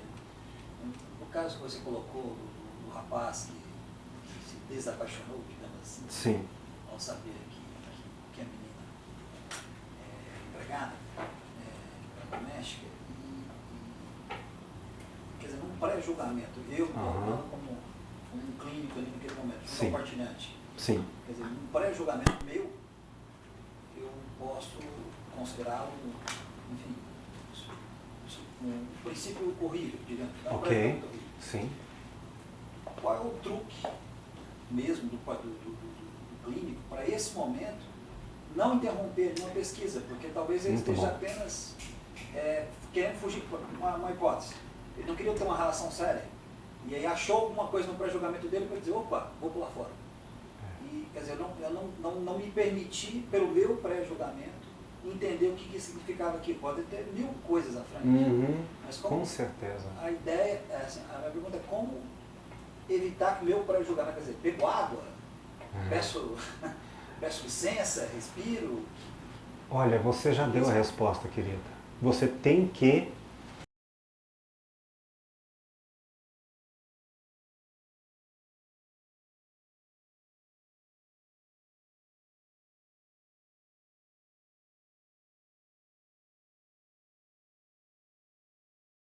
conhecer com os pré-julgamentos mínimos para que o outro venha o máximo por si mesmo, com as minhas interpretações apenas para respeitar a alteridade, a diferença e não para corrigi-lo, em princípio,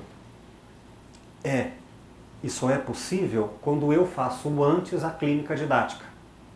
Ou seja, eu entendo o processo que farei com o outro na formação do filósofo clínico enquanto terapeutizado.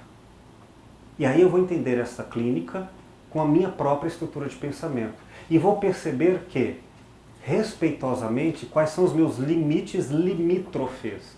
Aqueles que, se eu chegar próximo, eu vou cair. Portanto, eu sei que, diante de certas situações, eu perderei a objetividade. Então, objetivamente, eu me afasto do meu limite e atendo dentro dos meus limites.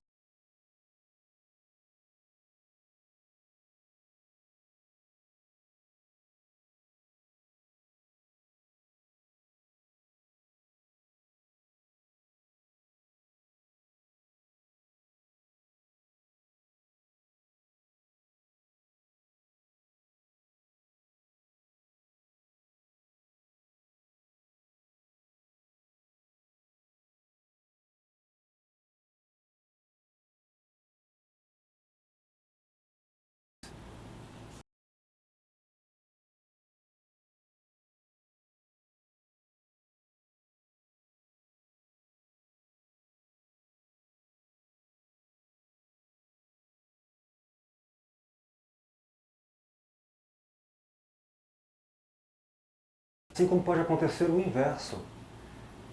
A pessoa não me conta uma informação dela, por exemplo, qual é a religião dela, e por isso eu não me apaixono.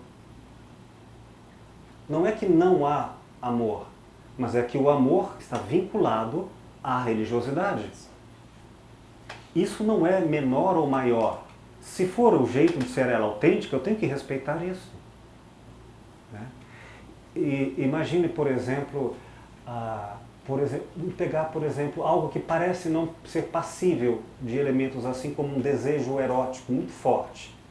Aí entra a informação, mas aquela pessoa tem AIDS. Eu vou contar uma piadinha de prejuízo que eu lembrei agora. A mãe querendo precaver a filha.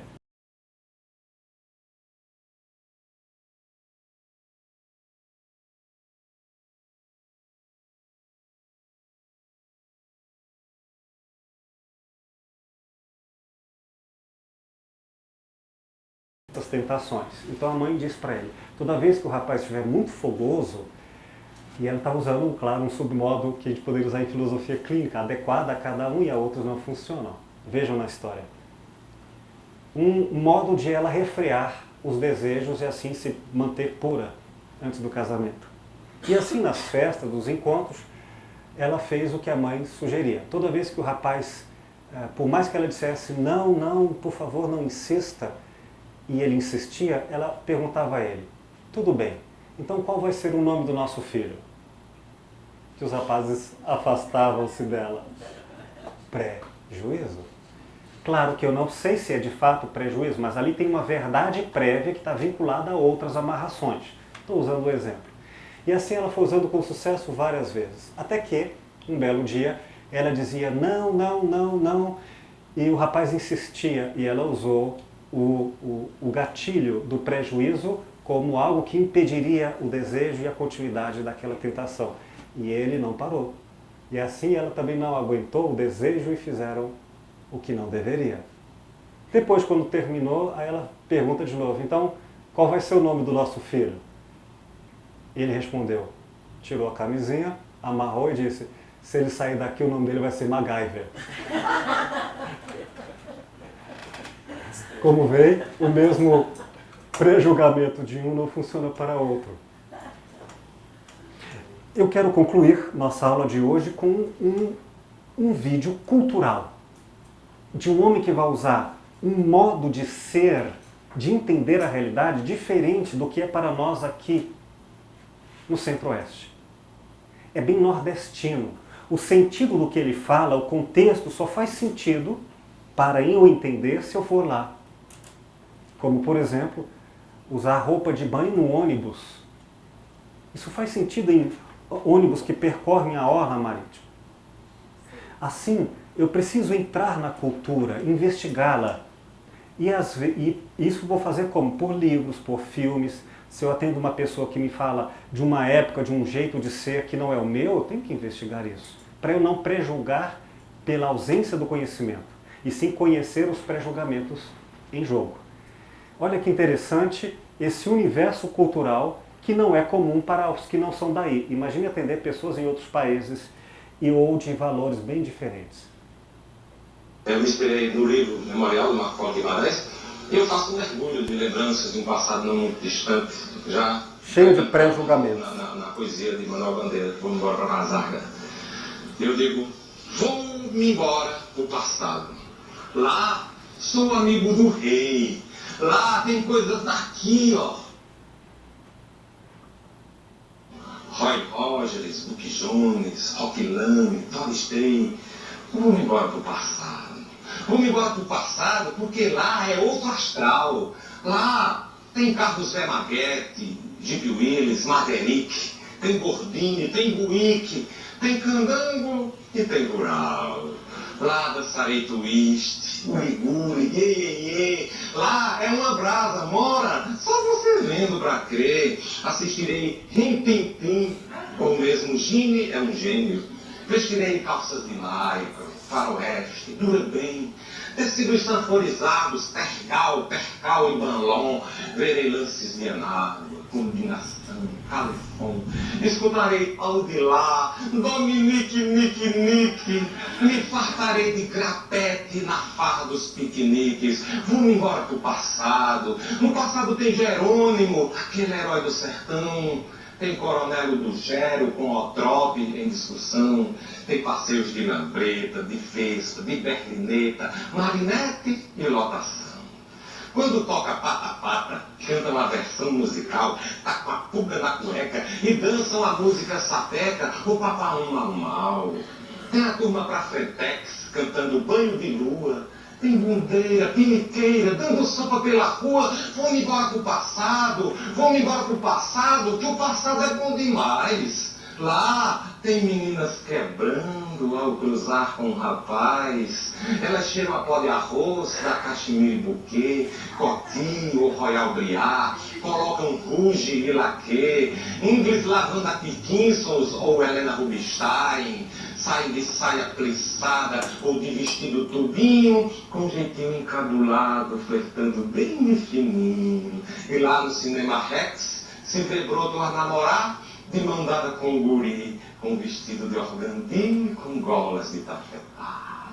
Os homens lá do passado só andam tudo tinindo, de linho diagonal, camisas Lumford, Atal, sapato Clark de cromo ou passo doble esportivo, ou Fox do bico fino, de camisas Volta ao Mundo, canetas cheias no bolso ou Parque 51, só cheirando a Aquavelva, a Sabonete Gessi, Lifebuoy ou Eucalol, e junto com um espelhinho, um Pet Pantera ou Flamengo.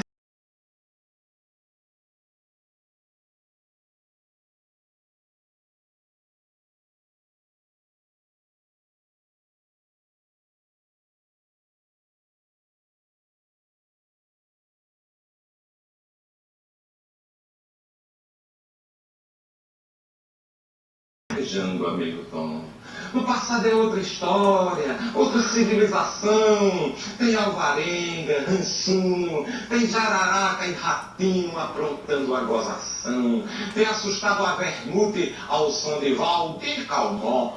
Tem Logipé da Mocambo, mas Rosenblit é o bom. Tem Albertinho Limonta, tem também Mamãe Dolores. Marcelino, Pão e Vinho, tem Batmasterson, tem Lessie, Túnel do Tempo, tem Zorro, não se vê tantos horrores. Lá no passado tem Corso, lança perfume Rodouro, geladeira que é Alvinator, tem rádio com olho mágico, ABC, a voz de ouro. Se ouve Carlos Galhardo em audições musicais, piano ao cair da tarde, cancioneiro de sucesso, tem também repórteres.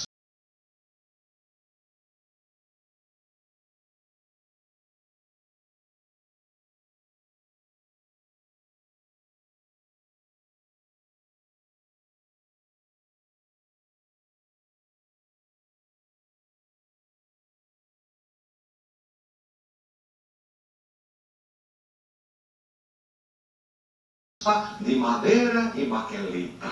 Lá se faz caligrafia para modelar a escrita. Se estuda a tabuada de Teobaldo Miranda ou na carteira do povo, lendo Vovô Viu Ovo e a palmatória quem manda. Tem na revista O Cruzeiro a beleza feminina. Tem misses botando banca com seu maior de elanca, o famoso Catalina. Tem cigarros em Holanda, Continental e Astoria. Tem o Conga Sete Vidas. Tem brilhantina Glostora, escovas Tec, frisante, relógio Eterna Matite com 24 rubis, pontual a toda hora. Se ouve página sonora na voz de Ângela Maria. Será que eu sou feia? Não é não, senhor. Então eu sou linda. Você é um amor. Quando não querem a paquera, as mulheres falam passando que é para não enganchar.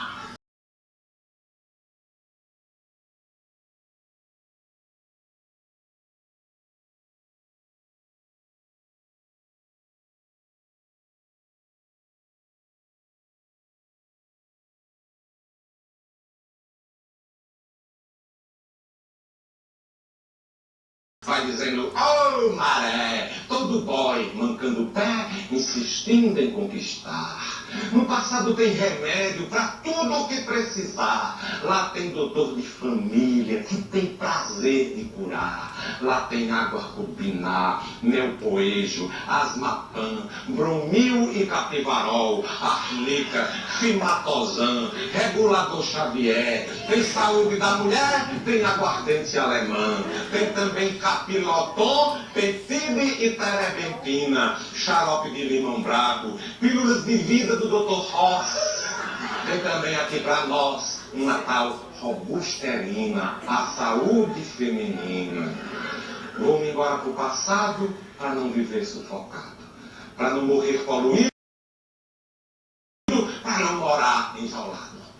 Lá não se vê violência, nem droga, nem tanto mal. Não se vê tanto barulho, nem asfalto, nem entulho. No passado é outro astral. Se eu tiver qualquer saudade, escreverei para o presente. E quando eu estiver cansado da jornada, do batente, terei uma cama patente, daquela do selo azul, num quarto calmo e seguro, onde lá descansarei. Lá sou amigo do rei. Lá tem muito mais futuro. Vou-me embora do passado.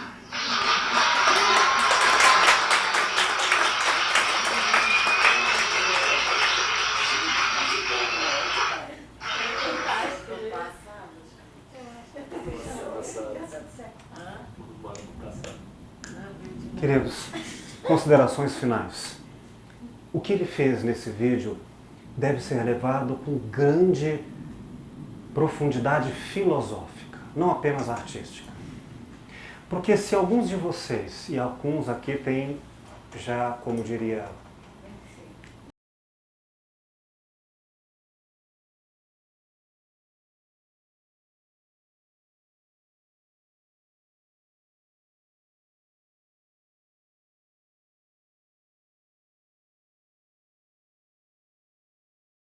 assim, sujeito, verbo, predicado, Deus me ama. Não. Mas se eu ouvia, por exemplo, a antiga freira que compôs a música Dominique Nick Nick, que era uma freira, que cantou essa música. E essa música que, na época,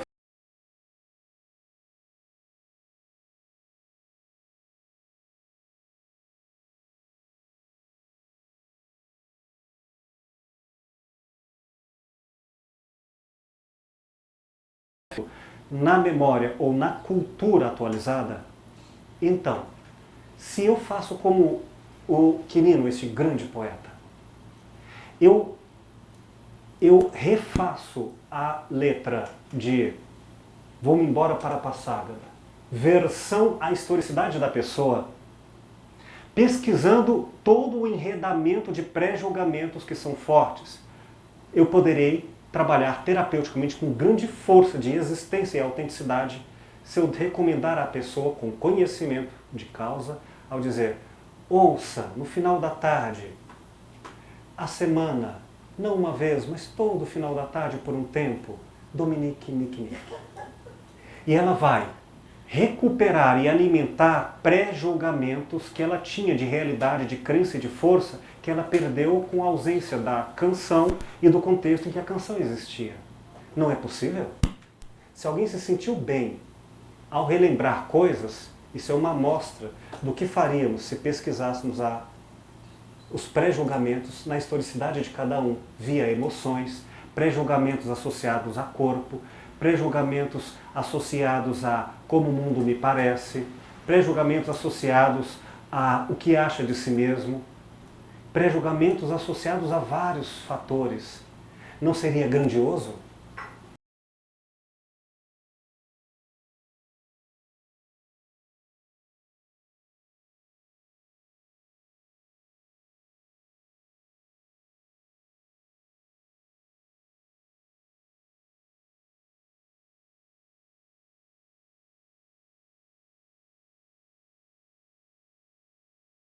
Temos que, através delas, não é instrumental, não é coisa, é atravessando elas, ao usar uma roupa, ao cantar uma canção, eu me refarei em meus pré-julgamentos como chão para caminhar firme e forte na existência.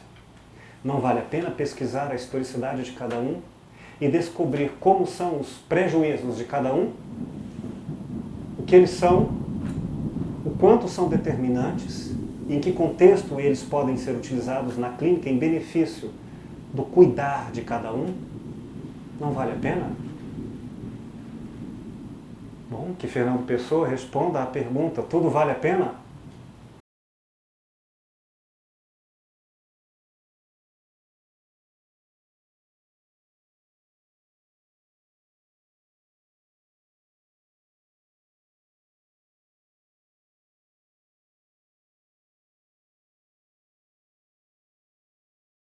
Lições dadas numa bela temática vindas da filosofia clínica, estudos sobre prejuízos. Gostaram da aula de hoje? Muito obrigado.